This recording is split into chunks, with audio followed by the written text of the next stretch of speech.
There is no greater wrong than preparing to defend oneself. Lao Tzu.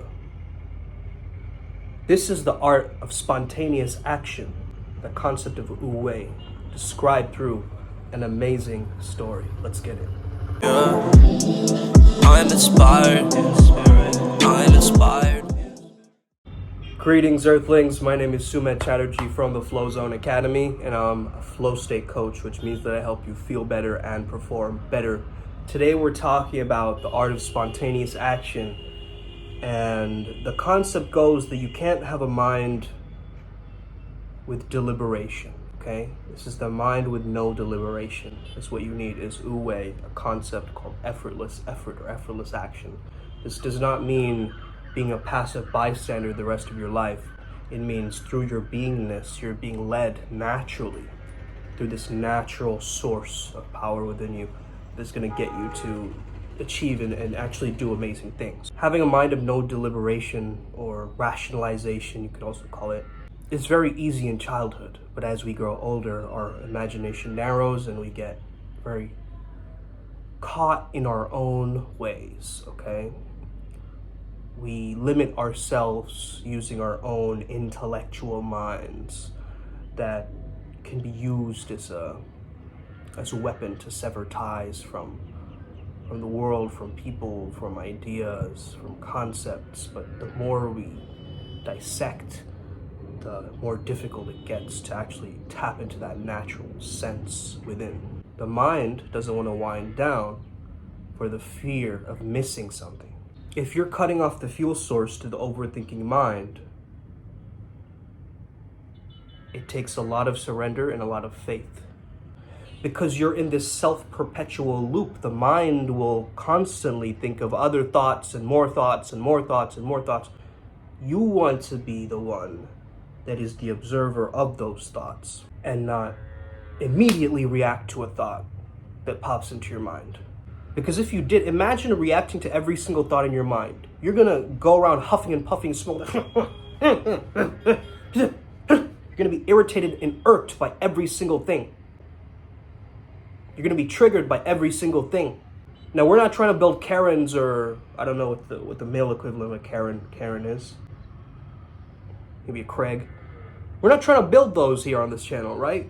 Here on this channel, we're more interested in taking the ancient wisdom and applying it to a modern Zen context, okay? And how you can actually utilize this in not a passive way, but a dynamic evolution. A few people on this channel have probably heard the story. I mentioned it quite a while back in one of my old videos, but I've never really broken it down like this, so this is a really good one. The story goes about a Zen master, okay? A Japanese Zen master who, when a new student came to visit him as a disciple, he simply told him to wash the dishes, okay? For some reason, like, there's always this scene where, like, masters make the students do all these mundane, chores or tasks. Like, for some reason, right? But anyway, he gets him to wash the dishes, right? As he's washing the dishes, he's a fencing student, by the way. So he's a fencing student. He got really excited. He wanted to learn how to fence. He had all these ideas and great concepts, and he came to the master and he told him, just go wash. Oh, that's great to know, but go and wash the dishes. Okay. As he's washing the dishes, he takes the little stick of the fencing stick, goes, right on his leg. And he goes, what the hell, man? What are you trying to do? Now, the next day, the man was expecting him to hit him in the leg again as he came around. So he tried to block the leg, but the master striked for his heart. So it went on his chest. He just didn't expect it. It was unexpected. Whoa. The next day, and mind you, this student is still in his mind very much, right? He's washing the dishes. At the same time, he's almost like on edge a little bit, right? His flow state is activating slightly because he's thinking, okay, he might hit me in the heart or he might hit me in the foot. So I'll have to have both of my consciousness there and it's gonna split into two. So I wonder which one he's gonna do today, right? It's kind of like pulling him towards this excitement almost each day. The next day he hit him in the head. Ah man, hit him in the head. Next day, you know, he was expecting all those 3 areas, and then suddenly next day the master just goes and, like, you know, pokes his butt with it, paws, and, you know, it just keeps going like this, right? And so month after month after month, he just keeps getting hit.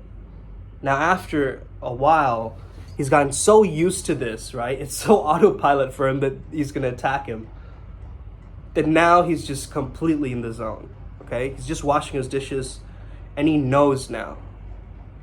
He just knows that he's gonna get hit. So he's prepared for anything. He's prepared for anything. And in that moment, he goes to hit his third eye. The man finally catches it.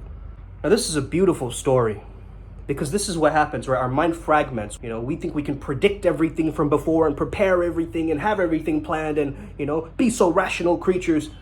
But sometimes life will give you spontaneous moments and random, completely off the wall chain of events that happen, right? And you can't possibly predict those things. But you can't be like, oh, perturbed and predicting and scared and being in the fear-based portion of your mind. The key here is you don't want to be overthinking. The student in this storyline was overthinking, okay? What is he gonna do next? What's going on? He's not acting immediately or appropriately to each and every new situation that he's encountering. James Dean says this, be always new, okay? This idea of novelty is actually a flow state trigger. By the way, listen to this, guys, okay? Do you hear that? This is a guy yelling through a megaphone, telling you about the prices of stores. There's this bed cover from Assam doing that. What? Bro, some of us are trying to live our life. We don't care about our bed covers. I'm on a freaking bed cover right now. I don't need one from Assam just to feel better about myself, man. Like, chill, bro. Benara sheet bed cover. Man's probably gonna hate on me, but I'm making him internet famous just for this, okay? By the way, if you guys can tell, I'm sweating a lot. So obviously we have a part of the brain that is ensured for our survival, right? This kind of frontal lobe region. We use this cold cognition to help us, you know, rationally make decisions and things like this. But then we also have the higher mind, right? The unconscious mind, the holistic mind, in a sense, that is the seat of our true nature. If you were to really zoom into that part of the brain, it is our true nature. In Taoism, in Zen Buddhism, it's very important to have this mind of no mind, or mind of no deliberation, okay? You're not trying to deliberately do something. Deliberation is almost like a long and careful consideration or discussion, right, about something. It's like making something deliberate or manufactured, or, you know, trying to micromanage things, or like it's the natural process of overthinking, right? The thinking mind. It takes away from our naturalness. It takes away from, we already know naturally how to respond to someone attacks us, right? If we overthink it and we try to prep it from before or try to predict it, it's gonna skew us up even more. It's gonna take us to a completely different zone, okay? It's gonna put us into a survival mode or a fear-based mode, turning this part of our brain on, and instead of actually embracing and enjoying the presence. Just like how, you know, the student was washing those dishes, he was calm that day. He was just washing the dishes in a calm way. A calm mind can make great decisions. Remember, a calm mind can make great decisions. When you are at one with the environment around you, or you're at one with the situation or the task at hand, you are also in harmony or at one with the Tao. Tao is the path or the way, okay? It's the secret code of nature, which is living through all of us. In an Indian context, you could say it's Dharma, okay? It's our duty, it's our destiny. To also regulate your nervous system, and once you stop overreacting or getting so triggered by certain things, you can rest in your awareness. Zitron in Chinese, it's our nature to do this, right? The river of life is flowing, and if you're trying to paddle upstream or go downstream really fast, and you're not allowing life's energy to flow you forward. This is why it's so difficult for you to get results, and you're fighting all the time because you're not naturally aligning to what is your truest, most strengths and what is most effortless for you in life. You're making things more difficult by doing something you don't like, by, forcing yourself to, experience the same kind of resistance over and over again, or you're adding so much of your own resistance to that activity. It might be that you're aligned on that path, but you're self-sabotaging, things like this. The key here is to get to that duh, or T-E, pronounced D-U-H, basically. Like duh. Once you have access to this duh, it's basically a virtue without trying to attain a virtue. It's a paradox. A lot of these ideas are paradoxical in Taoism and Zen Buddhism, but you start to understand the universe is also paradoxical. But not so much that it's contradictory, but complementary. Issue is that the world that we're raised in almost tells us to build up this mind of deliberation, right? It tells you to overthink things. It tells you to always constantly be worried and panicked, and everyone's trying to sell you something, right? It's just that is the nature of what we have come to understand, but it also goes to show you that 70% of people are dissatisfied with their work engagement. So they're disengaged at work, right? A lot of people in this life are suffering and they're not really that happy. Now, I'm obviously, I'm down with some illness or whatever, but I'm thriving, man. Look at me. Do I look ill in any sense? Maybe I did a little bit earlier, but I'm healing fast. Why is it? That's my mindset, bro. I'll say it. I'll put my foot down right now. I am here to be a trailblazer, okay?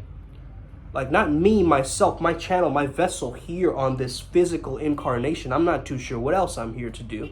But you are clearly here watching these videos and getting value from it. And clearly something else is taking over at times, right? Like in my videos, something else takes over. I don't even know. And I just start speaking and getting into that zone and just, making weird, funny voices and like doing weird things, right? It doesn't really matter what you're trying to do. It matters what you're doing. Trying is just like you're trying hard. It's like a physical strain. It implies that it's difficult when it might not actually be difficult. You see, if we're so caught up in the rational, objective, reality, and we're just trying to micromanage everything, it's going to not only cause conflicts within, it's going to cause conflicts with other people. You're just living in that conflict right now. So that harmony is what we're really looking for. The natural, the river of life, as it's flowing along, you gain that virtue just by you merely flowing along with the nature of what you're naturally supposed to do. And how do you know what you're naturally supposed to do? It'll feel easy. It'll feel effortless to you. It won't feel like this push or this force. You'll feel this unconscious movement towards it. Hope you enjoyed this little talk today. And if you have any questions, obviously let me know. Have an incredible day. May the flow be with you and stay legendary. Let's go. Upward spiral, gang.